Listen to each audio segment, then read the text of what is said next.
आइए भक्तों, आज सुनते हैं। एक बार बोलिए प्रेम से विष्णु भगवान की जय, लक्ष्मी माता की जय। द्वादशी के दिन सुनी जाने वाली कहानी एवं कथा, तुलसी माता की कथा, राधे कृष्ण की कथा एवं द्वादशी की कथा। तो एक बार बोलिए प्रेम से तुलसी माता की जय, राधे कृष्ण भगवान की जय, विष्णु भगवान की जय, शालिग्राम भगवान की जय। तुलसी माता की महिमा की कथा।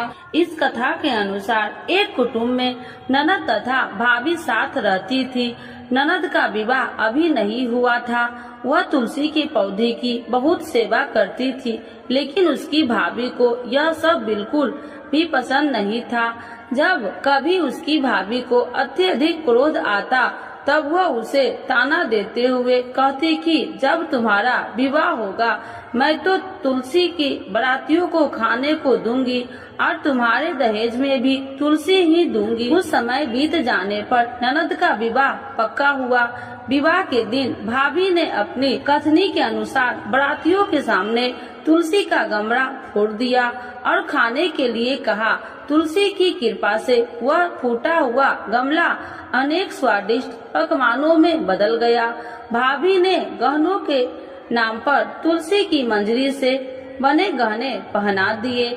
वह सब भी सुंदर सोने जवाहरात में बदल गए। भाभी ने वस्त्र के स्थान पर तुलसी का जनेऊ रख दिया। वह रेशमी तथा सुंदर वस्त्र में बदल गया।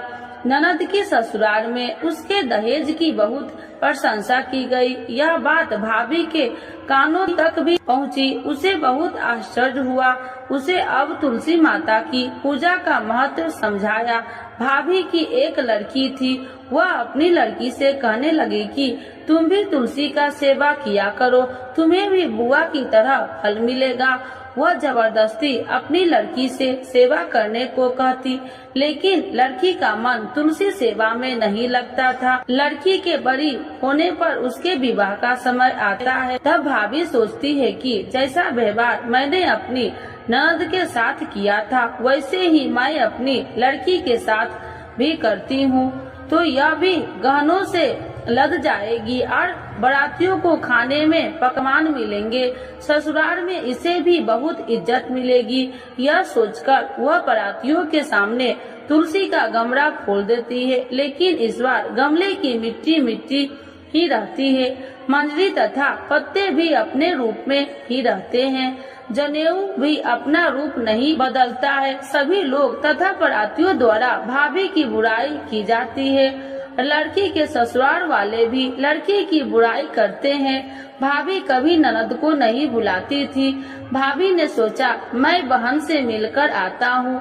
उसने अपनी पत्नी से कहा और कुछ उपहार बहन के पास ले जाने की बात कही। भाभी ने थैले में जवार भरकर कहा कि और कुछ नहीं है, तुम यही ले जाओ। वह दुखी मन से बहन के चल दिया। वह सोचता रहा कि कोई भाई अपने बहन के घर जुआर ले कैसे जा सकता है। यह सोचकर वह एक गौशाला के पास रुका और जुआर का थैला गाय के सामने पलट दिया। तभी गाय पालने वाले ने कहा कि आप गाय के सामने हीरे मोती तथा सोना क्यों डाल रहे हो।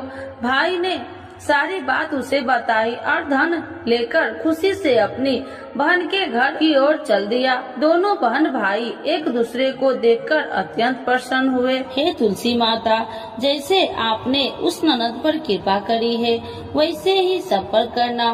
कहानी सुनने वाले एवं हुंकार भरने वाले पर कृपा बरसाना, और जैसे भाभी पर किया है वैसे किसी पर नहीं करना। तो एक बार बोलिए प्रेम से तुलसी माता की जय, शालिग्राम भगवान की जय। इस कथा के बिना द्वादशी के पारण अधूरा माना जाता है। बरसाने में एक संत की कथा। एक संत बरसाना में रहते थे और हर रोज सुबह उठकर यमुना जी में स्नान करके राधा जी के दर्शन करने जाया करते थे। यह नियम हर रोज का था। जब तक राधा रानी के दर्शन नहीं कर लेते थे तब तक जल भी ग्रहण नहीं करते थे। दर्शन करते करते तकरीबन उनकी उम्र 80 वर्ष की हो गई। आज सुबह उठकर रोज की तरह उठे और यमुना में स्नान किया और राधा रानी के दर्शन को गए। मंदिर के पट खुले और राधा रानी के दर्शन करने लगे। दर्शन करते करते संत के मन में भाव आया कि मुझे राधा रानी के दर्शन करते करते आज 80 वर्ष हो गए, लेकिन मैंने आज तक राधा रानी को कोई भी वस्त्र नहीं चढ़ाए। लोग राधा रानी के लिए कोई नारियल लाता है, कोई चुनरिया लाता है, कोई चूड़ी लाता है, कोई बिंदी लाता है, कोई साड़ी लाता है, कोई लहंगा चुनरिया लाता है, लेकिन मैंने तो आज तक कुछ भी नहीं चढ़ाया है। यह विचार संत जी के मन में आया कि जब सभी मेरी राधा रानी के लिए कुछ न कुछ लाते हैं तो मैं भी अपनी राधा रानी के लिए कुछ न कुछ लेकर जरूर आऊंगा। लेकिन क्या लाऊं जिससे मेरी राधा रानी खुश हो जाए। तो संत जी यह सोचकर अपनी कुटिया में आ गए। सारी रात सोचते सोचते सुबह हो गई। उठकर स्नान किया और आज अपनी कुटिया में ही राधा रानी के दर्शन पूजन किया।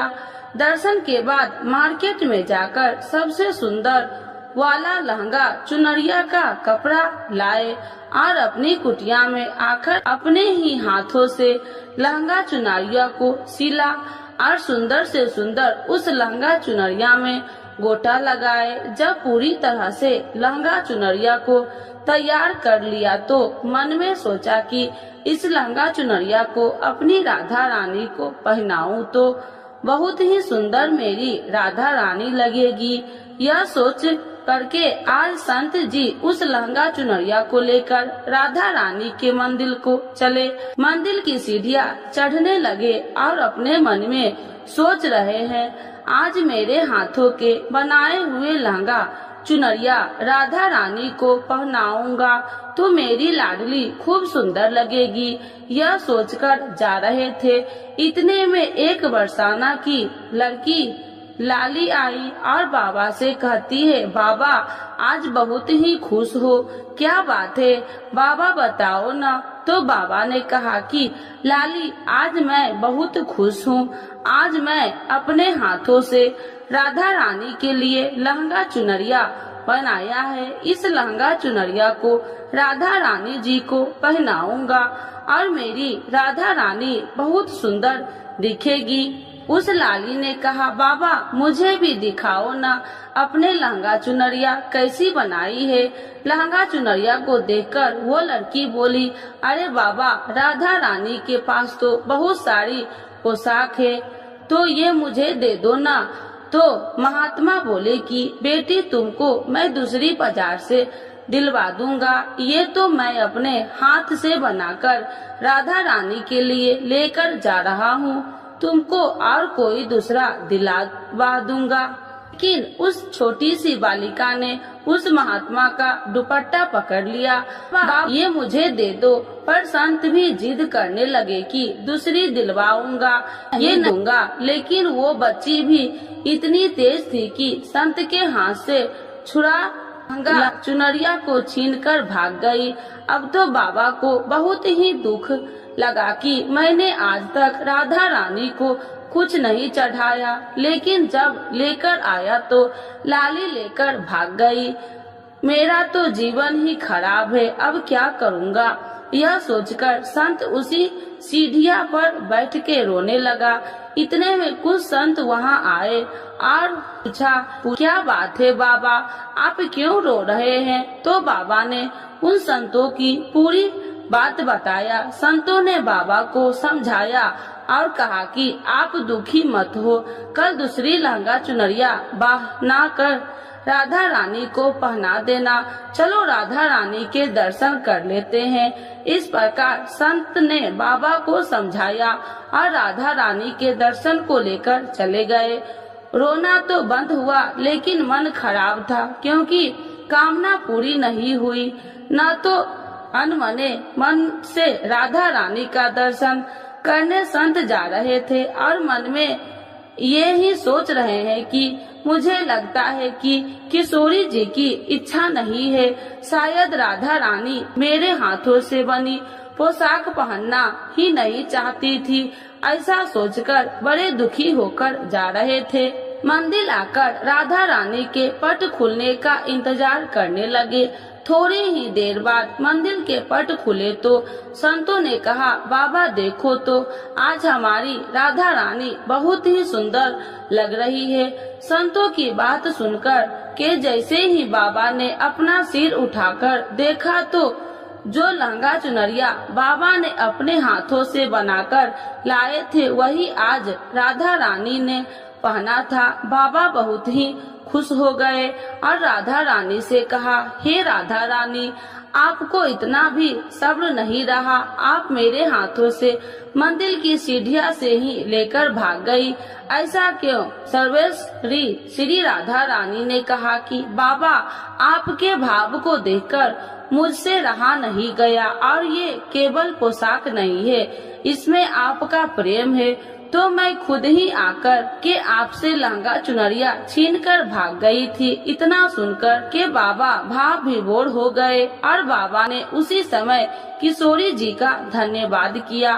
तो एक बार बोलिए प्रेम से श्री राधा रानी की जय, राधे कृष्ण भगवान की जय। तो आइए भक्तों, आज जानते हैं भीष्म द्वादशी की यह पौराणिक कथा। भीष्म द्वादशी के बारे में प्रचलित एवं पौराणिक कथा के अनुसार राजा शांतनु की रानी गंगा के देवव्रत नामक पुत्र को जन्म दिया और उसके जन्म के बाद गंगा शांतनु को छोड़कर चली जाती है, क्योंकि उन्होंने ऐसा वचन दिया था। शांतनु गंगा के वियोग से दुखी रहने लगते थे, परंतु कुछ समय बीतने के बाद शांतनु गंगा नदी पार करके लिए मत्स्य गंधा नामक की कन्या से नाव में बैठते हैं और उसके रूप सौंदर्य पर मोहित हो जाते हैं। राजा शांतनु कन्या के पिता के पास जाकर उनकी कन्या के साथ विवाह करने का प्रस्ताव रखते हैं, परंतु मत्स्य गंधा के पिता राजा शांतनु के समक्ष एक शर्त रखते हैं कि उनकी पुत्री को होने वाली संतान को हस्तिनापुर राज्य की उत्तराधिकारी बनेगी, तभी यह विवाह हो सकता है। यही मत्स्य गंधा आगे चलकर सत्यवती नाम से प्रसिद्ध हुई। राजा शांतनु का यह शर्त मानने से इनकार करते हैं, लेकिन वे चिंतित रहने लगते हैं। देवव्रत को जब पिता का चिंता का कारण मालूम पड़ता है तो वह अपने पिता के समक्ष आजीवन विवाहित रहने का संकल्प लेते हैं। पुत्र की इस प्रतिज्ञा को सुनकर राजा शांतनु उन्हें इच्छा मृत्यु का वरदान देते हैं। इस प्रतिज्ञा के कारण देवव्रत भीष्म पितामह के नाम से प्रसिद्ध हुए। जब महाभारत का युद्ध होता है तो भीष्म पितामह कौरवों की तरफ से युद्ध लड़ रहे होते हैं और भीष्म पितामह के युद्ध कौशल से कौरव जीतने लगते हैं। जब भगवान श्री कृष्ण एक चाल चलते हैं और सिंखरी को युद्ध में उनके समक्ष खड़ा कर देते हैं। अपनी प्रतिज्ञा अनुसार सिंखरी पर शस्त्र न उठाने के कारण भीष्म युद्ध क्षेत्र में अपने शस्त्र त्याग देते हैं, जिसने अन्य योद्धा अवसर पाते ही उन पर तीरों की बौछार शुरू कर देते हैं। महाभारत इस महान योद्धा के शस्त्रशैया पर शयन किया, इसीलिए कहा जाता है कि सूर्य दक्षिणायन होने के कारण शास्त्रीय माता अनुसार भीष्म ने अपने प्राण नहीं त्यागे। सूर्य के उत्तरायण होने पर अपने नश्वर शरीर का त्याग किया। उन्होंने अष्टमी को अपने प्राण त्याग दिए थे। उनके पूजन के लिए ही माघ मास की द्वादशी तिथि निश्चित की गई है, इसीलिए इस तिथि को भीष्म द्वादशी कहा जाता है। भगवान ने यह व्रत भीष्म पितामह को बतलाया था और उन्होंने इस व्रत का पालन किया था, जिससे इसका नाम भीष्म द्वादशी पड़ा। यह व्रत एकादशी के ठीक दूसरे दिन द्वादशी को किया जाता है। यह व्रत समस्त बीमारियों को मिटाता है। इस उपवास से समस्त पापों का नाश होकर मनुष्य को अमोघ फल की प्राप्ति होती है। तो एक बार बोलिए प्रेम से विष्णु भगवान की जय।